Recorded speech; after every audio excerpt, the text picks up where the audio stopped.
Teaching is all about modifying and adapting things to your style, right? Adaptation.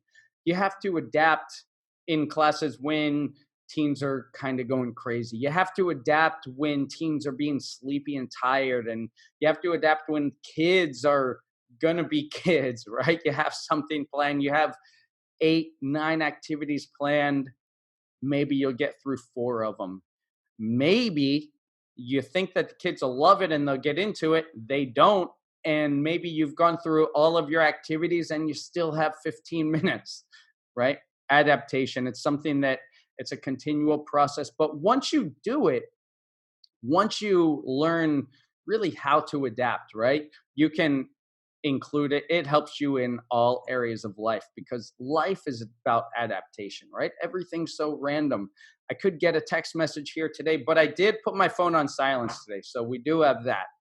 And in the classroom, it's no exception. So let's get into the first activity and give you a reminder of the first lesson. And the first lesson that I've adapted is from Harry's podcast.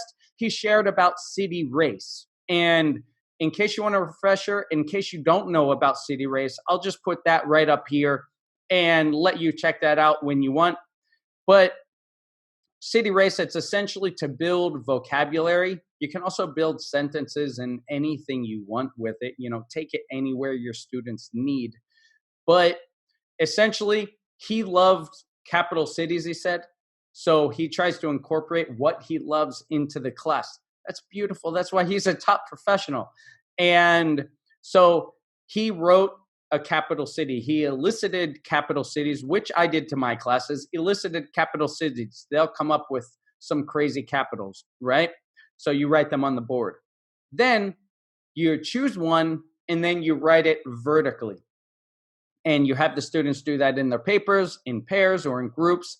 Give them a certain time limit and have them write a word for each letter in the capital city. You remember? So I did this, right? I had them get into groups and I had that, or pairs actually, because it was a smaller class, 6 students and a lower level class. So I didn't make very many restrictions on the vocabulary words since it is an A2 level class. That's a beginner level class. But what I did do, as I said in the episode with Harry, I did have predictions of my own. I did do my own version. And I said, if they have the same word that I do, then I get the points. And if they come up with a unique word, they got 2 points. And if they shared a word, it was 1 point. Or, maybe it was a 5 and 1 point or something like that. I forget exactly the points. But it's always good to give points, right? Points are always good. Don't underestimate the value of points because whether they're kids or adults, it adds a little motivation, right? Just try it one class and see if it adds some motivation and color in the class, right? But so what I did, I did my own acrostic, and at the given time, I think I did it where the first team who finished, they could start writing it on the board. And whenever the first team finishes everything, the game stops. So we came up with that. Anyway, the rules you can adapt for anything you want. I think next time I'll do it, I'll have a little different rules. Okay. And then here's adaptation 1. They were a low level class and I had them with the words. I tried it again with another city. And I said, what about you guys, instead of writing random words, use each letter and make a sentence, make a complete sentence, right? And they're, no, that's too hard. And as it was kind of coming out of my mouth, I kind of thought it could be too hard. So I just, like Terry mentioned, if you have a bad idea and it's evidently a bad idea, say, there's no shame in changing it. I think the shame would be if it's a bad idea and then you keep going to try to save face earlier. And then that just makes it worse. So that's too hard. And I said, yeah, because I thought of myself of how I would do it. And I had to think a little heavy to come up with a sentence for every letter. And if I have to think a little bit, then a beginner level class, it would be way too difficult. So I said, that's too difficult, right? Yeah, I think you're right. Okay, just write the words. And then I added some other stipulations for the words, right? No shame in adapting something that is could be a bad idea and too difficult or too easy, and adjusting on the fly. That comes with time and experience, and you just have to keep trying, right? But there's no shame in adjusting midway or letting your students add some stipulations too. Elicit some stipulations from them. What should we do? Time limit here? Or shall we race? What do you want to do? And then let them involved in the creation process. That will get them more invested in the activity.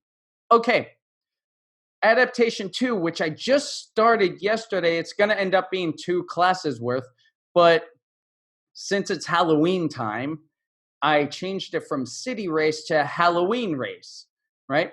And just so you know, I do write my list of planned activities on the board. That's one of the things I do. The students know when they come in what they're going to do or what my proposed ideas are on the board. So I wrote Halloween race.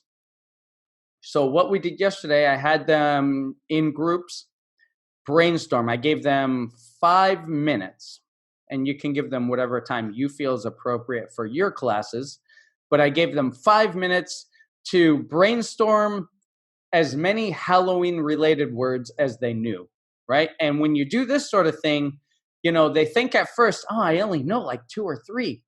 Well, in the end, they got more than 12 because I set a limit. I said, okay, let's set a target number. Do you guys think you could come up with 20 words? Like, no, we can't do that. Okay, what about 15? So it's kind of a negotiation kind of thing. They're like, 7. It's like, what about 15? And they're like, 10. And I'm like, can you come up with 14? Maybe. And some are starting to say yeah, and some no, and then we settled on 12 Halloween words. That's fair, right? And I was like, okay, reach 12, and if you get to 12, we'll settle on 12 is fair. Most students in class say yes, and boom, it's 12. You set a limit, you set a target. Yes. Then I said, okay, I need to make this interesting. If you reach to 12, then if you remember my bank system, I have a bank system. I will put that in the link below. You can go to Sweet Academy and go to lesson ideas and then classroom management, and you'll see my bank reward system. So essentially, if you don't know that, every class, they can earn up to $4. If the class gets a little out of hand or they get crazy, I take $1 away. Whatever they're left at the end of the class, then I give them that money, and they can save that money for prizes like video, like watch a video in class, like watch a longer video in class, like play a Kahoot or another game whenever they want. They just cash it in and buy it. And then the highest prize is watch a full film, which will take a couple of classes. So I took $1 away. And I said, okay, I didn't have to, I could do this even if I didn't take the $1 away. But I said, if you reach 12 words, then I'll give you a bonus. I'll give you an extra $1. Okay? And that gives them some extra motivation to try and to put that effort and to reach that limit. And then I said, but don't stop at 12. What I suggest is do as many as you can in that 5 minutes, because if some are spelled wrong, if some are the wrong words, if we don't say them, then, or if we don't say it the way you think that you do, or you say the wrong word, then you did 15, then you can get 3 words wrong and you're still at that 12 limit. Okay, so they did that and they got it just in time. And then I gave them time to each write their brainstorm on the board. And they wrote it. And then I counted them 1, 2. Like if they said, Party Halloween, no, that didn't count because it's Halloween party. So I'd cross that off. That didn't count as 1, 3, 4, 5, 6. So it got down to the last one. They had 11 because some didn't count. Some they wrote twice. One student wrote it and then the other student wrote it. They may have spelled it wrong or something, but they were down to 11. And one more word, they would have gotten it. And it was close and it was spelled a little wrong, but it was hard. I gave it to them. They came up with 12. They worked really well. They came up with 12 and they reached the goal. And so coming back to Halloween race, that's part 1. If you just want to stick there, that's what I did in the first class. The next class, I'm going to take the Halloween words, choose one and write it vertically and do the city race that Harry described. And that's one way how I'm adapting it and making it like to seasonal. You can do it with Christmas race, right? You can do it with your special holiday race, right? From whatever country you're teaching in, right? Adapt it and make it personal to your students, right? And then they will get much more involved. Good idea? Hey guys, I'm sitting here with my daughter, Sophia. She's recording this. And I just want to thank you for watching this video. If you like it and you want to see another video like it, then right next to me, you can click another video for a fun lesson idea or a teaching tip. And don't forget to subscribe and click the bell so you get new videos every week. Keep teaching and keep learning. Thanks for watching. I'll see you next time.